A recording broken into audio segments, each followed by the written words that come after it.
I'm the Flat Rate Master, and today we're talking about more new tools. Guys, Snap-on PH3050B, just got this. Now if you followed me on Instagram, you know one of my old friends died. I had an Ingersoll Rand that I've had forever. I mean, I've had it for 20 plus years. It finally gave up the ghost. I probably could have got it rebuilt, but it was time. Snap-on, after their tool show, had these on sale. Don't get me wrong, they are not cheap, but this is the Mac Daddy of the 401 size chucks. If you want more power than this bad boy, you're going to have to go to a 498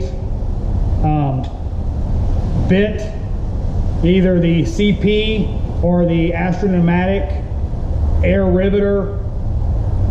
They hit stronger but hit slower. I don't really need that much. I'm in the South, so I don't deal with a whole lot of rust, but this will pretty much destroy anything you need to destroy. In the South, at least. Up north is a little different. You know, I'm not in the north, so I don't have to deal with a lot of rust. We do see some rust here because of transient people moving to this area from out of state, up north. But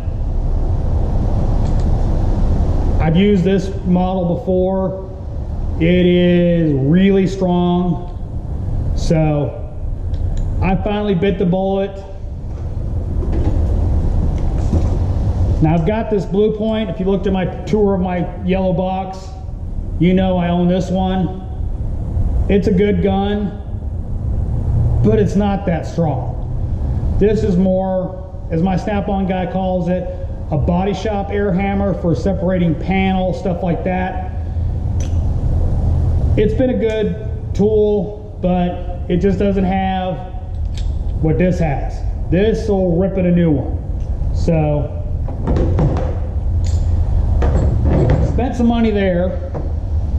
Now this one, honestly, I actually had this when I did the last video, but I forgot about it. VIM Tools, part number is SD29. It is a striking cap, flathead screwdriver. So I really like my flat bladed Mac pry bar, which I don't have a Mac dealer, so I can't get warranted if I break it. It wasn't real expensive. I think it was like $45, something like that. And I thought that might come in handy. The guy ordered this in for somebody and it wasn't exactly what he was looking for. The problem with pictures and catalogs is it's not always the best representation of it. I've used it a few times. It's pretty stout. I don't know what the warranty is, but it was cool, so I went ahead and got it. As you can tell, I am kind of a, I buy a lot of tools.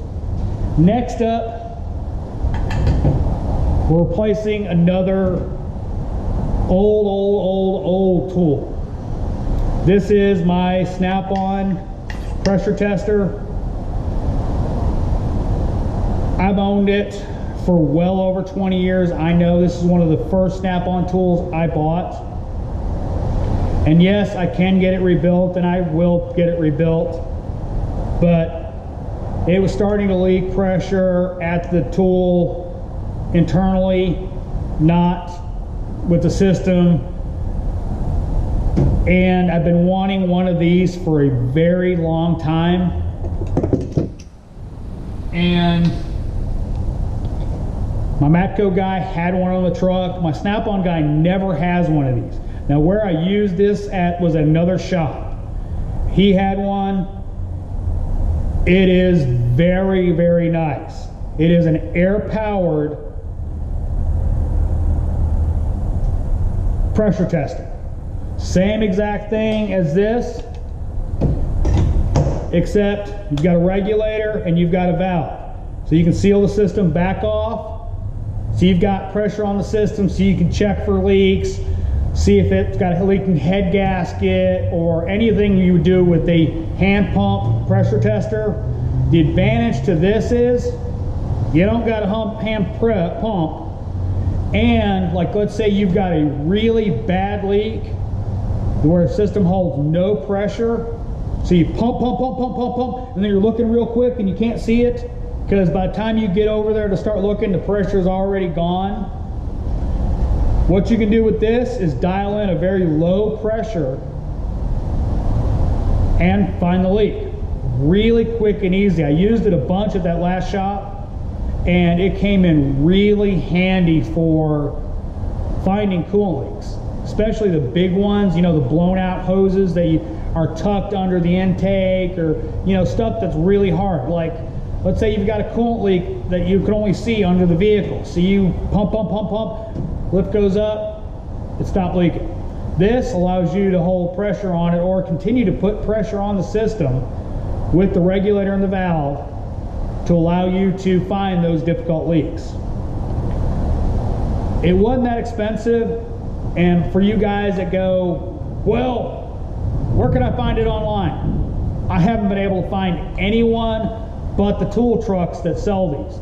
So guys, if you know where you can buy one of these online, put it in the comments, because I'm betting a bunch of guys are going to want these. Now this was 168 bucks on the truck without any adapters, and quite frankly I couldn't say no to that. He had it on his truck, so I went ahead and popped for it.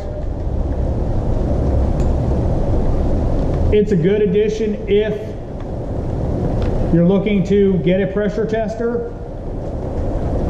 The full kit with the adapters is I think about $100 more, but you don't have to hand pump anymore.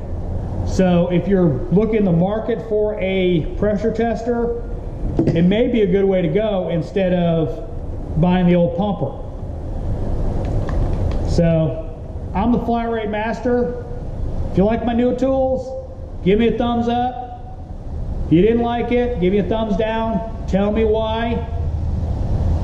And as always, thanks for subscribing.